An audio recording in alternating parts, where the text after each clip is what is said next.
I've noticed there's a bit of confusion out there in the public about drunk drivers.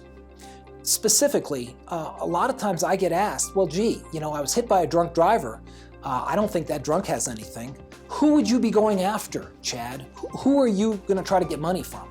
Well, the fact of the matter is, everyone's auto insurance would cover you in the event you were drunk and you caused injury. So it's no real different in terms of the first line of attack than any other case. If somebody rear-ends you and they're stone sober, I can pursue the insurance that they had on their vehicle for their negligent activity. Drunk drivers have insurance on their vehicles more times than not.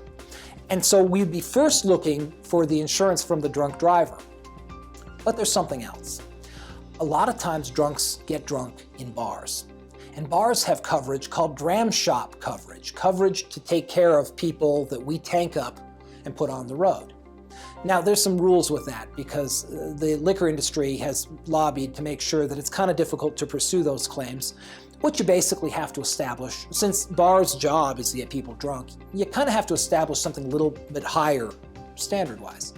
You have to establish that the drunk was made a drunk after he was visibly intoxicated, and yet we still served him more alcohol. If that drunk driver doesn't have coverage on their vehicle, and that sometimes happens, I can pursue your uninsured motorist coverage.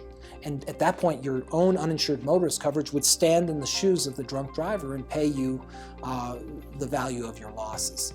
But in terms of the sources for recovery, first is their own insurance on their car, just like any other crash.